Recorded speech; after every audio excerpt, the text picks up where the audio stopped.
La Asociación Causa Democrática presenta Academia Hoy, una tribuna para reconstruir el relato de la democracia.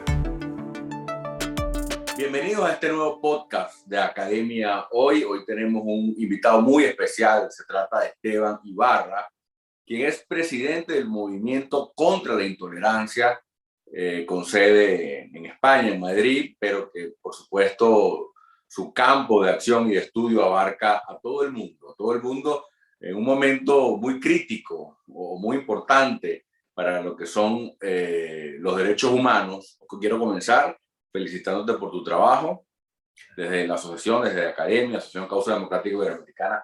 Admiramos y estamos muy pendientes de lo que tú haces. Nosotros creemos que los latinoamericanos todavía, lamentablemente, a la fecha, a pesar de ser parte de la sociedad occidental que tiene como consenso la democracia liberal y los derechos humanos, todavía son muchos los países que siguen padeciendo tiranías antiliberales donde no se respeta derechos ciudadanos, no hay derechos fundamentales o no hay garantía efectiva de los derechos fundamentales. Y pareciera que al mundo le importa cada vez menos eso y se enfoca en otras cosas. Por lo cual quería comenzar que habláramos de la vigencia de la lucha por los derechos humanos. ¿Qué ha cambiado? O sea, ¿cuál es la diferencia entre la concepción del siglo XX?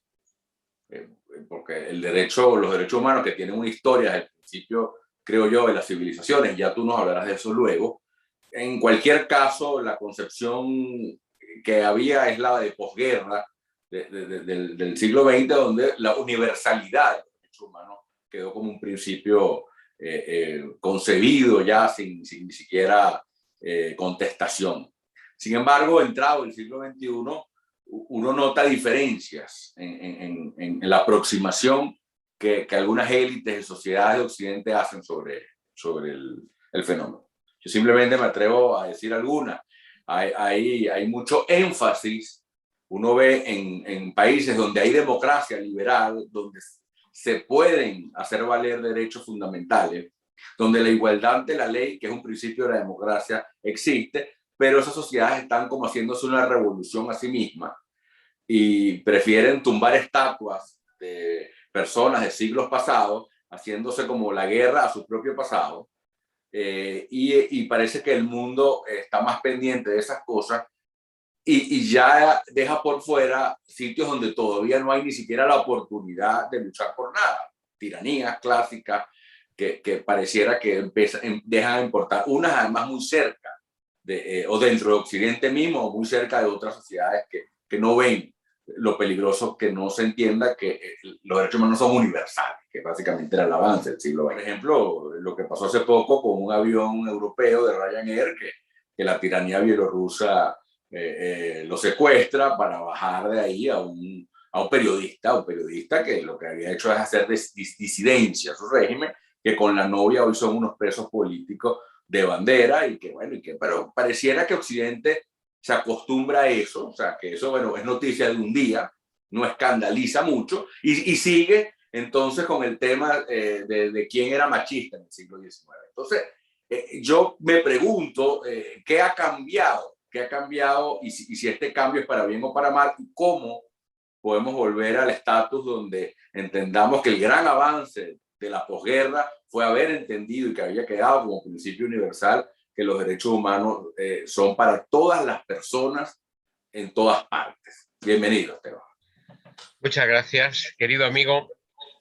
Muy acertada tu introducción. A mí me preocupa enormemente. Califico el momento como de un momento de grave ataque planetario, global,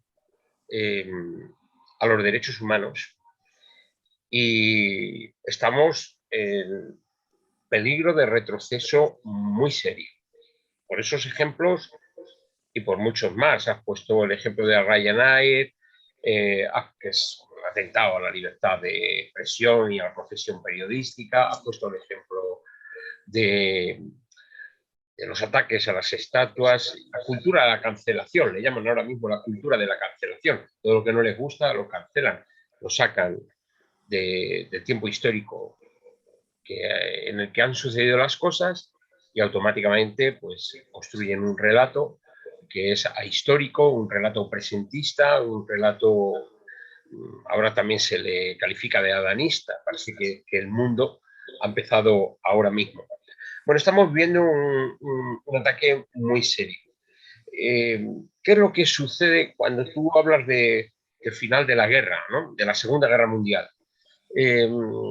Yo creo que la conmoción tan enorme que hay, no solo por las dos guerras que han sido muy seguidas, sino por la toma de conciencia por el Holocausto, donde hubo un exterminio, pero no solo de judíos, en millones de judíos, pero luego también de eslavos, también gitanos, también homosexuales, también inmigrantes, también se habla de 11 millones de personas, pero la Cruz Roja incluso abrió archivos y lo ha subido a 15, 16 millones de personas exterminadas de manera industrial. Es decir, se crea una industria del exterminio que es lo que todo el mundo se queda como muy asombrado y hay complejo de culpabilidad, porque muchas víctimas le dicen, ¿usted dónde estaba?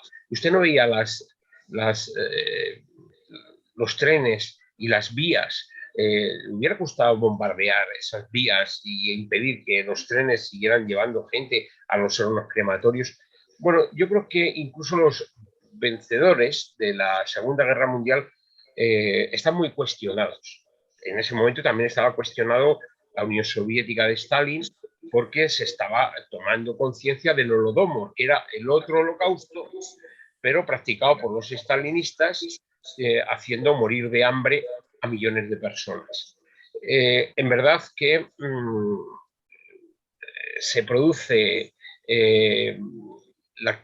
digamos, la aprobación de la Carta de Naciones Unidas, finalizando la guerra, y ahí se habla de los derechos humanos. O sea, convencidos de que los derechos humanos, pero no estaban concretados. El tema es que se hablaba de los derechos humanos, pero no estaban concretados. Entonces se concretan en la Declaración del 48, que es muy interesante, porque además su proceso, el relator principal es René Cassin, judío, que le habían matado a 37 o 38 miembros de su familia los nazis. Luego estaba Eleanor Roosevelt, incorpora planteamientos liberales, progresistas, feministas, porque hay un grupo de mujeres que están en este tema. Luego hay gente de distintos sitios, latinoamericanos, libaneses, o sea, grandes expertos humanistas, y se ponen de acuerdo, les dejan trabajar y se ponen de acuerdo en los 30 principios, en los 30 artículos que configuran la Declaración Universal de Derechos Humanos. Entonces es muy importante ver la segunda palabra, universal. No es una declaración internacional. La gente confunde la Carta Internacional de Derechos Humanos con la Declaración Universal de Derechos Humanos. La Carta Internacional de Derechos Humanos es la declaración, y hay que añadirle los pactos posteriores de 1966, atención a la fecha, 1948, 1966. Es decir, que llegar a estas convenciones, a estos pactos internacionales de derechos civiles y políticos, por un lado, y de derechos económicos, sociales y culturales, por otro, se tarda ni más ni menos que la friolera de 18 años. Es decir, que no se ponen de acuerdo. ¿Qué sucede? No se ponen de acuerdo los estados, que eso ya sí son pactos internacionales. La palabra internacional hace referencia a acuerdo entre estados. La palabra universal no. Es una declaración que afecta a las personas. Es decir, en el propio preámbulo de la declaración se habla de la dignidad intrínseca de las personas y de los derechos intrínsecos que han de reconocer los estados, los grupos, las personas, los partidos, etcétera. Los tienen que reconocer, pero esos derechos son de la persona. Nace una persona, los traen al mundo y a partir de ahí los estados tienen que reconocer esos 30 artículos que son además indivisibles. Y esto es muy importante, porque hay gente que dice, no, vamos a hablar de derechos económicos y sociales. No, mire usted, hay que hablar de los derechos también civiles y políticos. Y además son interdependientes, es decir, un artículo está relacionado con otro y entonces se realimentan. Voy a poner un ejemplo. El artículo 1. Todos los seres humanos nacemos libres e iguales en dignidad y derechos, y dotados como estamos de razón y de conciencia, debemos de comportarnos fraternalmente los unos con los otros. Todos los seres humanos nacemos libres. Este es el primer atributo del artículo 1, ni más ni menos, de la Declaración Universal. Que la palabra universal, insisto, es para todas las personas en todo momento y en todo lugar. Eso es lo que quiere decir la palabra universal. Todas las personas, todo momento, todo lugar. Bueno, claro, nos podemos echar las manos a la cabeza y decir, pero eso es una vulneración continua la que se está produciendo. Claro que es una vulneración continua. Es decir, yo creo que cuando ya los estados empiezan a ser conscientes de lo que han aceptado y han asumido, por eso se tardan 18 años en trasladarlo. Lo que dejaban como bueno es una declaración moral, es una declaración ética, una declaración cívica, no le querían dar importancia hasta que ya se empieza a plantear, pero usted concrételo en un pacto, vamos a firmarlo y vamos a crear organismos de garantías de cumplimiento de ese pacto. Y se tardan ni más ni menos que 18 años. Pero todo hay que decirlo. Cuando dicen, se aprueban sin oposición. Bueno, vamos a ver. De los 58 países que lo aprueban, hay 48 que dan el sí, pero hay 8 que se abstienen y son todos los de la órbita soviética, que nadie lo olvide, que se abstuvieron junto con Arabia Saudí y con Sudáfrica. Y luego 2 que no se presentaron. Es decir, ¿por qué no suscribieron esa declaración? Se abstuvieron, pues porque lo consideraban pequeño burgués, porque lo consideraban, en fin, que era una declaración del individuo y por lo tanto no respondía a su discurso de clase, etcétera, ¿no? Pero claro, es que es una declaración del individuo, es de la persona. Todos los seres humanos nacemos libres. ¿Y qué dice más? E iguales. ¿En qué? Dignidad. ¿Y qué es la dignidad? La dignidad es el valor de la persona. Dignidad, del latín dignus, valioso. ¿Y por qué se enfatiza tanto en esto? Se enfatiza tanto en esto y en el preámbulo. A mí me gustan mucho los preámbulos, porque ahí pues, hay una narrativa introductoria y tal. Entonces, la narrativa de la declaración es una preciosidad. Y una de las cosas, todo es una preciosidad, pero vamos, yo soy un enamorado de la declaración.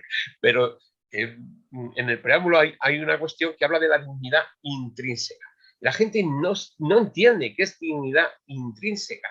Yo, como he sido bastante educado por una sobreviviente de Auschwitz, del Holocausto, que era mi presidenta de honor, Violeta Friedman, pues sí, personalmente procedía a un compromiso antifascista, pero hasta que no entiendo bien el Holocausto, hasta que mi maestra no me explica cómo vivía ella, que era una niña de 14 años, como René Cassin, que fue el redactor de la Declaración Universal de Derechos Humanos, cómo vivía ella en Auschwitz y cómo vivían el resto de los presos y cómo asesinaron a sus padres, a sus abuelos, pues no entendía bien qué es esto de la dignidad intrínseca.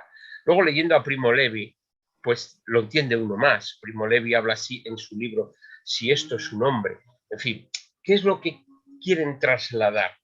Pues que les habían reducido en una cosificación brutal a un número. No eran nadie, no existían, no tenían valor. De hecho, Hitler, en el Instituto de la Higiene Racial, plantean que hay una serie de vidas que no son dignas de ser vividas, que no tenían valor y por lo tanto había que exterminar.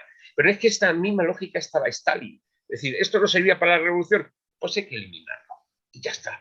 Entonces, es a partir de ese principio, si quieres tú le puedes dar un apellido, pero yo creo que es un principio histórico muy vinculado a la libertad y al reconocimiento del ser humano. Nosotros enseguida dicen, no, es pequeño burgués, no sé qué, bueno, pero es un reconocimiento a la persona y al valor de la persona. Y la dignidad intrínseca es la dignidad interior y se tiende a confundir con la dignidad para sí. Es decir, hay una dignidad en sí, es decir, la que uno tiene según nace, y hay una dignidad para sí que es las condiciones de vida en las que uno quiere vivir, trabajar, desarrollar, tener una familia, etcétera. Y todo eso se confunde. Pues no, la Declaración Universal de Derechos Humanos parte de ese elemento consustancial que es la dignidad intrínseca.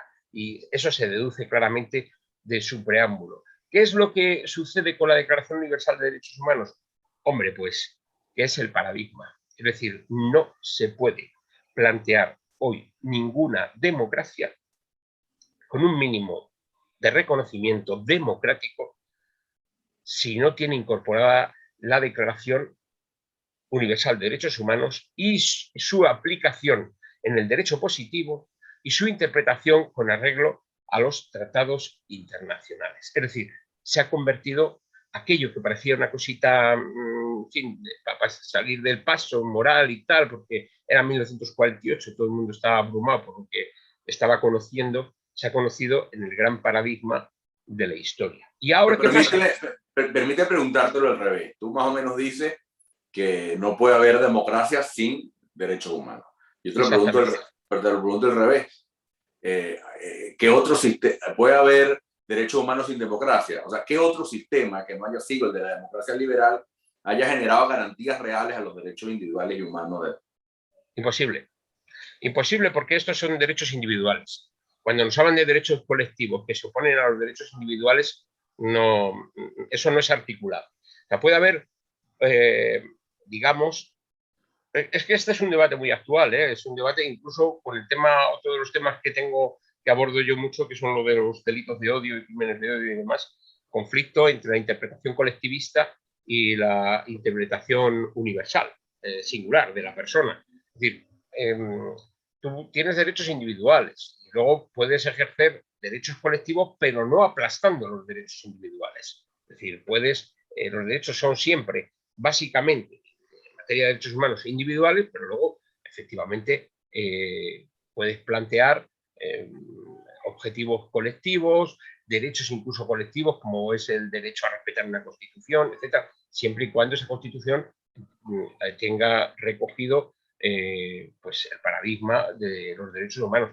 Fuera de eso, todos los regímenes son autocráticos, todos los regímenes son dictatoriales, es decir, cualquier régimen, sistema que viole los derechos humanos no se puede calificar de democrático. Eso tiene una vinculación con... Claro, pero lo que quiero decir es que el primer paso para defender los derechos humanos es defender la democracia, ¿no? Claro. Vamos a decir, lo único que hace posible defender derechos humanos que tengan vigencia es un sistema pluralista, garantista, bueno, salvo que haya uno mejor que todavía no se conoce, es la democracia liberal. Hombre, es que la democracia lo que tiene que hacer valer es los derechos humanos. O sea, el paradigma de la democracia es precisamente los derechos humanos. Exacto. Okay. Su razón es su objetivo, quizás su razón de ser. Totalmente. Totalmente. Luego, y la libertad es el primero que lo exactamente. Que lo recordaste muy bien. Y la igual dignidad. O sea, están todos a la par. La igual dignidad. O sea, la piedra angular sobre la que se construyen los derechos humanos es el valor de la persona, la dignidad. Okay. Y esa persona que tiene que ser libre, tiene que ser igual ante la ley, igual frente a cualquier tipo de discriminación, no puede sufrirla. Y eso es lo que se plantea. Fundamentalmente hay un bloque dentro de los 30 derechos humanos, los 15 primeros son de derechos civiles y políticos, luego se habla de otras cosas, se habla de educación, del trabajo, de la seguridad. Claro, pero me gusta la diferencia o la aclaratoria, el énfasis que hace en advertir que son derechos individuales. Exactamente. Y permíteme que te pregunte sobre lo que tú dices que tiene vigencia y entiendo por qué, que te pregunte sobre esa dialéctica entre los derechos individuales y colectivos, a la luz, por ejemplo, de las identidades, de todo por eso te preguntaba qué diferencia tiene la manera como se aborda el tema en el siglo XXI, que pareciera entonces que se colectivizan identidades entre unos contra otros, y la pregunta muy concreta es, la igualdad ante la ley, que al final es por lo que yo entiendo que todas esas entidades están luchando, es un derecho al final individual o colectivo. No, completamente, completamente. Pero vamos a ver, es que incluso no hay contradicción con el derecho de una persona a tener una identidad. Yo puedo tener una o 20 identidades, o sea, puedo tener una religión, puedo tener un color de piel y en base a eso, pues una tradición étnica, cultural, puedo tener una orientación sexual, puedo tener... Vamos a ver, el ser humano es como un caleidoscopio, tiene muchas identidades, ¿eh?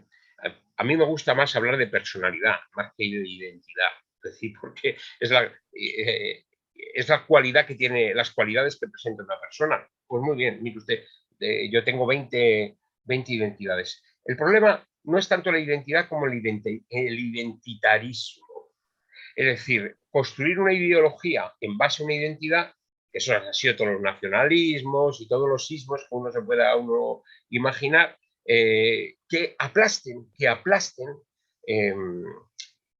la singularidad de la persona y sus derechos inherentes.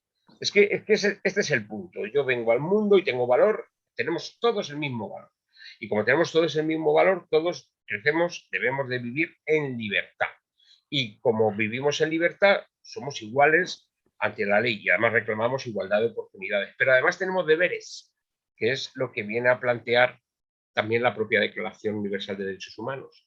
En sus artículos finales, pues hablan del deber de solidaridad, del deber de compartir un proyecto común y sobre todo en el 30 lo que habla es del deber de respetar las libertades y derechos proclamados en la declaración. Es decir, esto que estás planteando, que muchas veces obedece a un conflicto de miradas y detrás de las miradas los intereses, claro. Por ejemplo, con el tema de libertad de expresión, el ejemplo que has planteado antes del periodista. Vamos a ver, yo creo que la libertad de expresión, tal y como se plantea la Declaración Universal, es incuestionable. Lo que pasa es que la libertad de expresión no es un derecho absoluto y no puede permitir la libertad de agresión. Eso lo dice el artículo 30. El artículo 30 dice: ninguna de estas libertades y derechos proclamados en la Declaración podrán utilizarse para vulnerar las libertades y derechos de los demás, ni por parte de un Estado, ni por parte de un partido, ni por parte de ninguna persona. Eso nos lleva a que los discursos de odio de la naturaleza que sean, porque este es otro grandísimo error. Se habla de discurso de odio racista. No, pero hay más cosas. Puede haber discursos de odio racista, discursos de odio por integrismo, discursos de odio de muchas naturalezas, donde tú hostigas a una persona por su opinión, por su ideología, por su orientación sexual, por lo que sea. Entonces, claro, ahí estás haciendo un uso fraudulento de tu libertad de expresión. Y por eso aparece este tipo de términos que, en definitiva, tanto discurso de odio como delito de odio, del que hemos hablado muchas veces, es ni más ni menos que la protección. Son términos, son conceptos fenomenológicos que describen fenómenos amplios para proteger precisamente las libertades y derechos proclamados en la Declaración Universal, que luego son fundamentales porque se positivizan en las distintas constituciones. Bueno, los positivizan, pero luego se vulneran. Y lo más grave del asunto, que yo veo, por eso hablo del ataque, es que hay un intento de deslegitimar, precisamente por la cultura de la cancelación, la propia Declaración Universal de Derechos Humanos, diciendo que es eso, una declaración liberal, que es una declaración eurocéntrica, que es una declaración de los blancos, que es una declaración de los heteros, dicen cantidad de cosas así, pero que todas van apuntando a una deslegitimación de lo que se ha convertido en un paradigma y una auténtica muralla, precisamente para todos los populismos identitarios, para sean nacionalismos, populismos, comunismos, nazismos, fascismos, lo que quieras. Es decir, Pero tú sientes que está pasando de moda esa concepción clásica de los derechos humanos entendidos en su espíritu original y ya esta cultura está sustituyendo a nivel por lo menos de las nuevas generaciones con una visión que no es, que en todo caso no responde a garantizar los derechos humanos individuales, sino casi que a construir una venganza, ¿no? Claro, pero es que es eso, más que pasa de moda, es que como no ha habido una educación profunda en materia de derechos humanos, pues no hay una defensa profunda de estos derechos, porque los derechos son una conquista histórica de la humanidad. Lo que se está produciendo es, en base a una falacia, que es eso de la cancelación, un ataque a los derechos humanos. Los derechos humanos hay que plantearlo. Primero, que son universales, que es lo que antes decía, para toda persona, a todo tiempo y en todo lugar, que además son indivisibles, o sea que no puedes decir, oye, me quedo con el cuarto, el quinto y me olvido del primero y del último, son indivisibles. Luego la otra cuestión es que son interdependientes, he puesto el ejemplo del 30 y el 1, como hay una interdependencia, mire usted que usted no puede utilizar un derecho para destrozar el primero, además que el primero es el derecho fundamental, es decir, el armazón de los 30, ¿no? Y luego además hay otra cuestión que es la progresividad, es decir, que hay que ir avanzando en la concreción de cómo se plasman estos derechos. Y por eso salen las convenciones. La primera que salió fue la Convención para la Eliminación de la Discriminación Racial, luego sale la Convención de la Mujer, la Convención de Defensa de Derechos del Niño, etcétera, etcétera, ¿no? Y, o sea, aparte de los pactos, salen un montón de convenciones y bueno, pero todos son troncalmente, todo está articulado en torno a la Declaración Universal de Derechos Humanos. Entonces, todos aquellos que quieran plantearse un proyecto totalitario, lo primero que tienen que hacer es atacar la raíz de todo. Y atacar la raíz de todo es atacar la persona, su valor, su dignidad y, por lo tanto, el tronco sobre el que se construye, que es la Declaración Universal de Derechos Humanos, y luego sus pactos y sus derivadas. Y ya en el siglo XX, una élite occidental usó el filtro ideológico para ser selectivo. Eso, vamos a decir, creo yo que es una herencia del siglo XX. Pero ahora en el siglo XXI ocurre esta cultura de la cancelación que pareciera que está apuntando hacia regímenes democráticos, o sea, desestabilizar regímenes democráticos, pero los mismos que impulsan la cancelación en democracia, que es donde se puede luchar por los derechos, porque la democracia te lo permite, también generan lo que yo he llamado también el posibilismo en tiranías. O sea, yo hago la revolución en la democracia y donde hay tiranos de 20 años ya, de 30 años, donde hay unos continuismos, donde no hay ni Estado de Derecho, donde nadie tiene garantizado nada, donde hay tortura. Nadie puede en tiranía hacer valer ningún derecho individual, ninguno. Bueno, ahí pareciera que hay tolerancia a que se mantenga indefinidamente esos regímenes que ya incluso tienen a tiranos como en la época romana, emperadores. Pues. Y no solo hablo de Latinoamérica, ya nos acostumbramos a que Putin tenga continuidad indefinida, claro. O Bielorrusia. Entonces te preguntaba cómo poder equilibrar esto para que se asuma con la visión que tú tienes, que no es ideológica y que es universal realmente. Los principales redactores de la declaración sé consciente de que pensaban muy parecido a ti y a mí. O sea, que no pensaban ni como Stalin, ni como Cuba, ni como los nazis, ni como lo que sucede es que hay una coyuntura histórica donde incluso el mismo bloque soviético se niega a firmar esa declaración universal. Luego ya viene el politiqueo. Pero eso ya no es la declaración, eso es cómo se va aplicando, cómo se firman los pactos, qué entra, qué no entra. Y ahí es donde, a partir de ahí, empieza el cuestionamiento de muchas cosas. ¿Usted lo aplica, no lo aplica? ¿Tiene el Tribunal de la Haya capacidad para hacer seguimiento de la aplicabilidad del tema? ¿Usted tiene mecanismos para denunciar? ¿No tiene mecanismos para denunciar? Pero eso ya es, digamos, la positivación de los derechos humanos. Entonces, los derechos humanos, lo bueno que tienen es que son nuestros, que son de las personas y que nos permiten una bandera. una bandera común, por encima de las ideologías. Es decir, bandera para todos. Lo que tenemos que hacer es que, mire usted, las conquistas que se han hecho, respételas, y si no se les respetan, habrá de denunciarse por las vías que hay previstas, que son endebles, seguro, y lo que habría que luchar para tener mejores vías para denunciar regímenes antidemocráticos, como lo has señalado. Pero hay una mirada que sí me preocupa, que es como que, bueno, nos hemos encontrado con los derechos humanos y ya está, y esto ha empezado hoy. No, no, no. Esta es la historia de una lucha de la humanidad frente al poder, frente al hambre, frente al miedo, frente a lo que somete al ser humano, ¿no? Y eso, como antes comentábamos, obedece es a lo largo de la historia.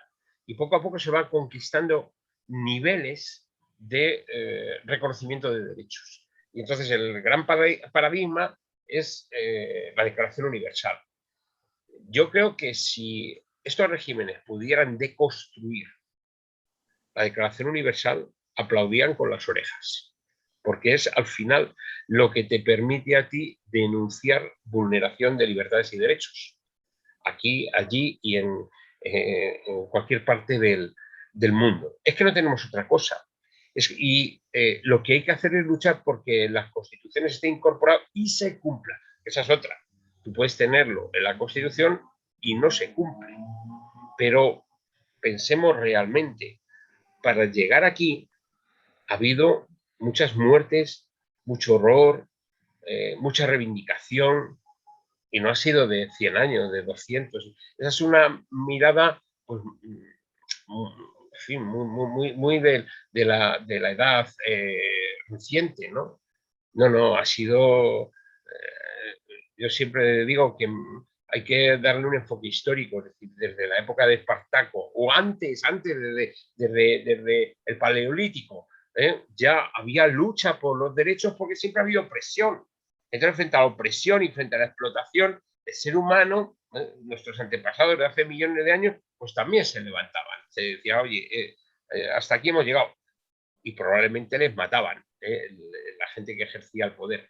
Pero no siempre se perdió, porque precisamente hemos llegado hasta aquí porque ha habido batallas ganadas. Es que antes de la Declaración Universal de Derechos Humanos estuvo en 1789 la Declaración de Derechos del Hombre y del Ciudadano, y en 1793 la Declaración de la Mujer, de Derechos de la Mujer y de la Ciudadana. Mi líder histórico es precisamente, te lo he comentado alguna vez, es Olimpia de Gouges. Olimpia de Gouges era una mujer girondina que se oponía a los revolucionarios. Ella estaba contra el absolutismo, pero se oponía a la tiranía, a las ejecuciones que hacían los revolucionarios de la Revolución Francesa, los jacobinos, y le hicieron un juicio sumarísimo y la cortaron la cabeza en 3 días. Pero había mucha misoginia contra las mujeres y especialmente contra ella, porque decía que dónde estaba el 50% de la población en esa Declaración de Derechos del Hombre y del Ciudadano, que habían dejado fuera al 50% de la población. Hay 3 libritos que hemos sacado de cuadernos de análisis que los puede encontrar la gente en Educa Tolerancia, en la pestaña de materiales didácticos. Hay uno que habla de los 70 años de los derechos humanos, y ahí cuento un poco la historia de Olimpia de Gouges. Hay otro que es de las responsabilidades. Hay una declaración de la UNESCO posterior de las responsabilidades y deberes. Y hay otro de los defensores de los derechos humanos, que es importantísimo, porque ahí toda la gente, como tú, como yo, como los que nos están escuchando, que estamos en la defensa de los derechos humanos, estamos corriendo riesgos. ¿Por parte de quién? Por parte de los que violan los derechos humanos. Porque es gente, la defensa de los derechos humanos se vuelve incómoda para los que detentan el poder. Bueno, pues hay 3 cuadernillos que hacen referencia. Y volviendo a la mujer, Olimpia de Gouges, bueno, la cortan la cabeza en la guillotina, incluso le ponen a su hijo en contra y tal, hablan mal, o sea, hacen que el hijo hable mal de mi madre está loca por esto de la defensa de los derechos de la mujer y tal, pero ahí lo deja. y una declaración mucho más inclusiva que la famosa declaración francesa de los derechos del hombre y el ciudadano. ¿Y quién lo retoma? Atención, ¿quién lo retoma? Lo retoma Eleanor Roosevelt en 1948 en esa declaración. Eleanor Roosevelt, una persona, pues esto, liberal, progresista, humanista, tal, con un grupo de mujeres feministas, se plantean incorporar muchos de estos elementos para que la mujer no solo no quede formalmente excluida, no quede no incorporada a la declaración, sino que incluso el lenguaje sea cuidadoso y no sea un lenguaje masculinizado. Por eso, en el artículo 1, la primera palabra que dice, no dice todos los hombres, dice todos los seres humanos. Todos los seres humanos nacemos libres. Entonces, ella incide en este tipo de cosas y es más ni menos que la presidenta, el redactor era René Cassin, pero la presidenta de la Comisión de Derechos Humanos de Naciones Unidas, que es la responsable de la elaboración de la declaración, es ni más ni menos que Eleanor Roosevelt. Y todo el mundo dice, pues es que era la mujer del presidente Roosevelt. No, esta mujer tenía una trayectoria de compromiso por la libertad y de compromiso por los derechos humanos y de compromiso feminista espectacular. No nota cierta usurpación de los herederos de ese bloque justamente comunista que ni siquiera suscribieron la declaración y que habiendo sido esto una lucha liberal, ahora se apropian para desvirtuarla de alguna manera. Totalmente, vamos, totalmente. Lo que pasa es que yo lo que hago es que se lo recuerdo. Digo, es que los países del bloque comunista no firmaron la Declaración Universal de Derechos Humanos y no han sido congruentes a lo largo de la historia. Porque incluso aquí en España, yo recuerdo que en el año 75-76, pues la gente en la escuela, pues lo que nos enseñaban eran pues, las leyes, los cánticos, los himnos y tal, de la dictadura, ¿no? Pero claro, luego en el lado de la oposición, pues la oposición dominante, mayoritaria, casi total, era de los grupos comunistas que estaban en la clandestinidad. Y yo cuando discutía con ellos, en la transición en el año 76, o sea que nadie piense que yo no me la jugué por la dictadura. Yo he estado 3 veces detenido y preso, he estado preso. A mí, gente de los grupos de los distintos partidos comunistas, que había unos cuantos, me decían que era una cuestión burguesa, pequeño burguesa, que eso, en fin, que era algo reaccionario, porque en definitiva no hablaba de los derechos de clase. Bueno, es decir, una historia que lo primero que hay que poner en solfa pues son las grandes determinaciones, la clase, la nación, el pueblo, tal, todo ese tipo de historias, ¿no? Y no se molestaron lo más mínimo en divulgarlos. Es decir, la divulgación comenzó con la propia Constitución, porque incorporó el título 1 de la Constitución española sobre libertades y derechos fundamentales, incorporó prácticamente la aplicación de los derechos humanos y muchos de los elementos de los pactos de derechos civiles y de derechos económicos. Y el problema está en que esto no se enseña. No se enseña en la escuela, ni se enseña en la Constitución, ni se enseña la Declaración Universal de Derechos Humanos. Yo cuando voy a la escuela a hablar, les digo, hago la prueba, y todo el mundo en silencio sepulcral. Digo, ¿alguien me puede decir algún artículo de la Declaración Universal de Derechos Humanos? ¡Pum! Silencio sepulcral. Digo, ¿y algo que se parezca a un artículo de los derechos humanos? ¡Bum! Silencio sepulcral. Eso de todo el mundo habla de los derechos humanos, pero nadie se ha molestado en pensar cada palabra o cada frase o cada artículo, porque todos tienen una construcción. Es decir, no se dice hombres, se dice seres humanos. No se habla de la dignidad, se habla de la dignidad, sí, intrínseca, y la vida en dignidad, la extrínseca, es decir, la dignidad en sí y la dignidad para sí. Bueno, pues yo eso es lo que he hecho en falta en la escuela, porque si esto se educara, pues entonces construiríamos personas libres.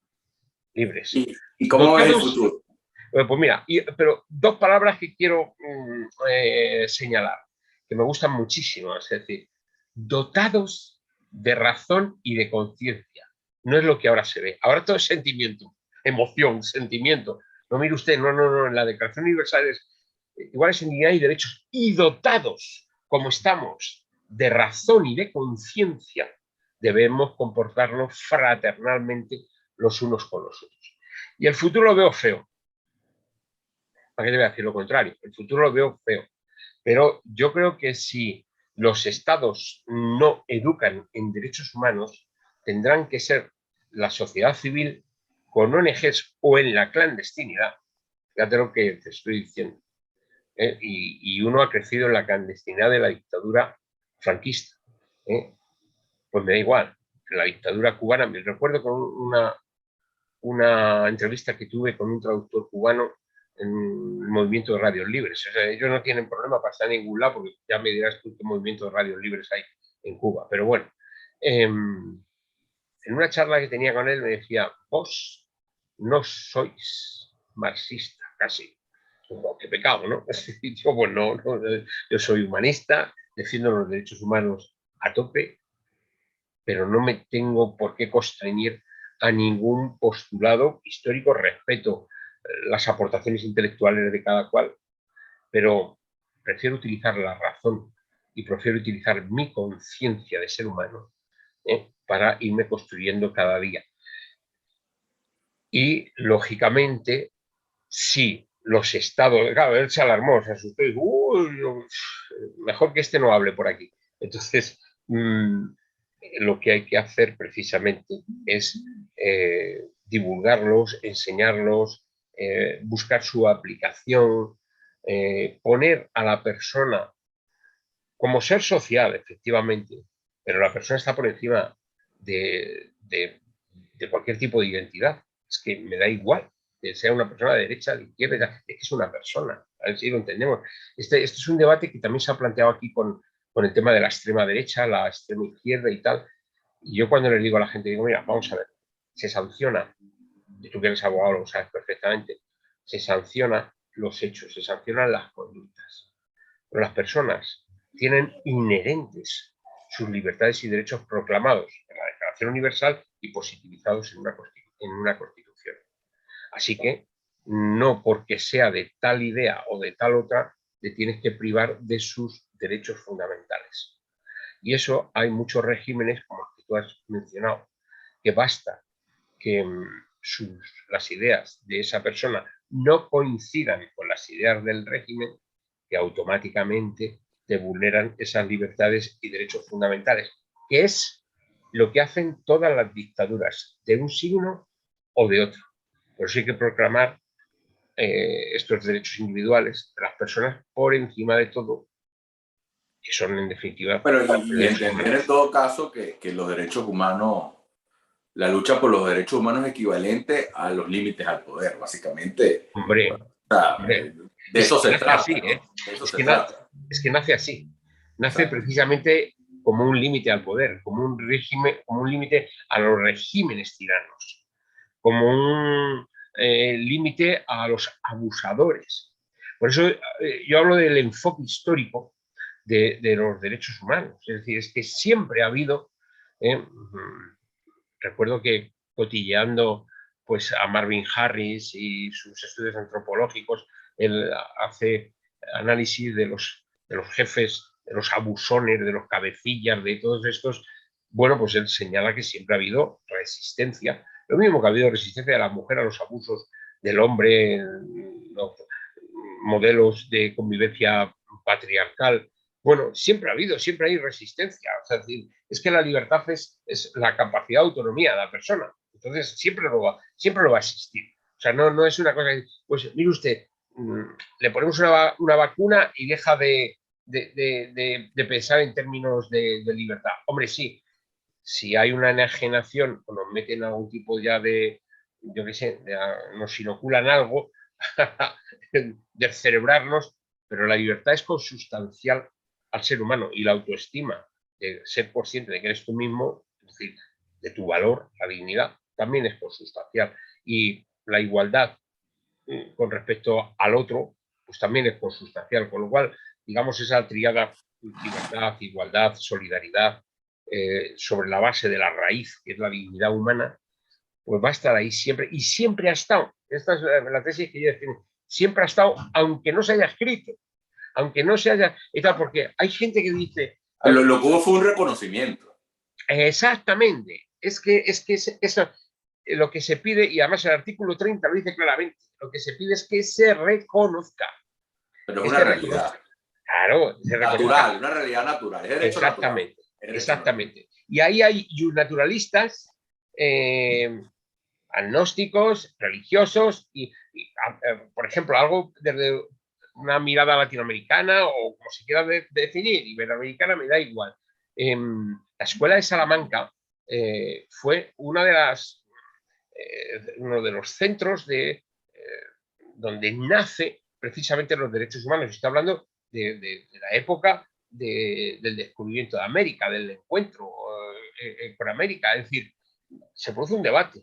Los indios son hijos de Dios o no son hijos de Dios. Los indígenas son hijos de Dios o no son. Se monta un debate de aquí te espero, aquí en España. Y ganan precisamente los que dicen, no, son hijos de Dios y tal. Otra cosa luego son las relaciones de poder. Pero hay un reconocimiento a las personas como individuos, en ese sentido, de igual sustancia que tú, que estás en Alcalá de Henares y has ido a República Dominicana. Bueno, el caso es que hay todo un pensamiento, Francisco Vitoria y los demás, la Escuela de Salamanca, que hacen ya un articulado, un discurso y un naturalista que se junta con el que se hace en Gran Bretaña, en Francia, en otros sitios, y poco a poco eso va cristalizando en lo que después serían las grandes declaraciones, la Declaración del Pueblo de Virginia, después la Declaración de Derechos del Hombre y del Ciudadano, bueno, y luego las grandes convenciones interamericanas, la Convención Africana, las Cartas Europeas de Derechos Humanos. Bueno, poco a poco se va positivizando, pero todo culmina en el paradigma. Y el paradigma es la Declaración Universal de Derechos Humanos. Y yo lo que creo es que lo que hay que hacer es enseñarlo en la escuela, y si no se enseña en la escuela, enseñarlo a través de los medios que tengamos. Estamos en plena era digital, está lo que tú hablas de la emoción, la posverdad. A mí me preocupa que hayan algunas víctimas de moda y otras no. Esa selectividad en la que yo creo que es que se perdió el concepto universal y ahora, no genera ni el mismo impacto, ni el mismo rechazo, pero hay una selectividad que culturalmente está haciendo que ser víctima parece hoy un privilegio. O sea, ya ser víctima, o sea, que te reconozcan como víctima, que importes como víctima, ya no es algo natural ni directo de la violación de un derecho humano, sino que la cultura, puedes tener suerte o no, porque parece que hay unas víctimas predeterminadas, unos victimarios predeterminados, y si no encajas en ese discurso, en esa tendencia del día, pues que queda totalmente invisible muchas injusticias. Esto que señalas es la gran lucha, pero es la gran lucha que ahora mismo, por ejemplo, el discurso que estoy planteando aquí molesta mucho porque es que parece que solo son unos colectivos y no es universal. No, mire usted, es de todas las personas, porque precisamente el crimen de odio, lo que hace el crimen de odio no es que se odie, es un término fenomenológico, es un crimen cometido por intolerancia hacia la condición de una persona, hacia la condición humana de una persona. Entonces, si usted tiene intolerancia hacia mi discurso ideológico y me mata, pues ha cometido un crimen de odio. O sea, no hace falta, si usted tiene intolerancia hacia mi color de piel, pues ha cometido un crimen de odio hacia mi orientación religiosa, pero también hacia mi posición ideológica, o mañana hacia mi condición genética, o pasado hacia mi lengua, o pasado, en fin, se pueden ir dando pues ese poliedro de muchas caras de la intolerancia, que es la negación del diferente, del diverso, de la persona con sus diversas manifestaciones de la condición humana. Entonces, ¿qué bandera hay que levantar? Y va a ser dura, porque además hay muchos medios de comunicación muy interesados en la polarización, en enfrentar a unos colectivos con otros o dividir los colectivos, que esto no lo ven, que no ven la importancia de proteger universalmente a la persona en su condición. Y entonces dicen que no, que es que los crímenes de odio, pues es un crimen de odio para proteger a determinados colectivos y otros no. Y entonces no, ahí no jugamos. Ahí no jugamos, ¿por qué? Porque precisamente el crimen de odio lo que hace es atacar la universalidad de los derechos humanos. Entonces hay que no solo enseñarlo, sino que hay que pelearlo. La gran batalla va a ser esta, querido compañero, y a los oyentes. Esta va a ser la gran batalla, la protección universal de la víctima de los delitos o crímenes de odio, como se quiera plantear. Y esa va a ser la bandera, y la bandera es la Declaración Universal de Derechos Humanos. Irrenunciable, universal, indivisible, a la que tenemos que agarrarnos para progresar de manera efectiva. Y por eso quise entrevistarte, Esteban. Yo creo que hay que reivindicar ese espíritu original, esos principios de universalidad de los derechos humanos en un momento donde está en riesgo que se desvíe todo esto. Tú hablabas prácticamente de luchar contra la discriminación discriminando. Claro. Son contradicciones que culturalmente pues, se están dando y que hay que hacerle frente con educación sin duda, con formación, pero no hay mucho tiempo. También hay que subir el volumen. Creo que la relación entre democracia y derechos humanos hay que establecerlo sin complejos. Es el hábitat de los derechos humanos, es la democracia. El hábitat civil es la democracia liberal, no es otra. Y bueno, protegerla donde la hay, promoverla donde no la hay, porque básicamente sin eso no va a haber derechos humanos como tal. Esa palabra que culturalmente pegó de importa, el mar importa, lo que me preocupa es que le abra la puerta que unas cosas importen y otras no, siendo las mismas injusticias y siendo las mismas personas, porque si somos iguales todos, somos iguales todos. Entonces, que todos somos iguales, pero hay unos más iguales que otros. Entonces, yo estoy consciente de todo tu trabajo y todo tu esfuerzo que has hecho, del cual estoy familiarizado de hacer algunos años para acá. Termino felicitándote nuevamente y pidiendo, agradeciéndote por tu tiempo, por supuesto, pero también pidiéndote, bueno, que no te alejes mucho y que sigamos en este objetivo común de promocionar libertades y derechos, al menos en Iberoamérica, que es por lo menos el paraguas que la asociación se ha fijado como objetivo, podamos ir de la mano y ayudarnos mutuamente. Así que muchas gracias. Pues gracias a ti, gracias a vosotros, a la asociación, y reitero mi compromiso con todos nuestros hermanos y hermanas de Latinoamérica. Así que mucho ánimo y vamos para adelante, de la mano, juntos. Bueno, Esteban, y gracias a toda la audiencia por escuchar esta interesante entrevista con Esteban Ibarra. Muy bien.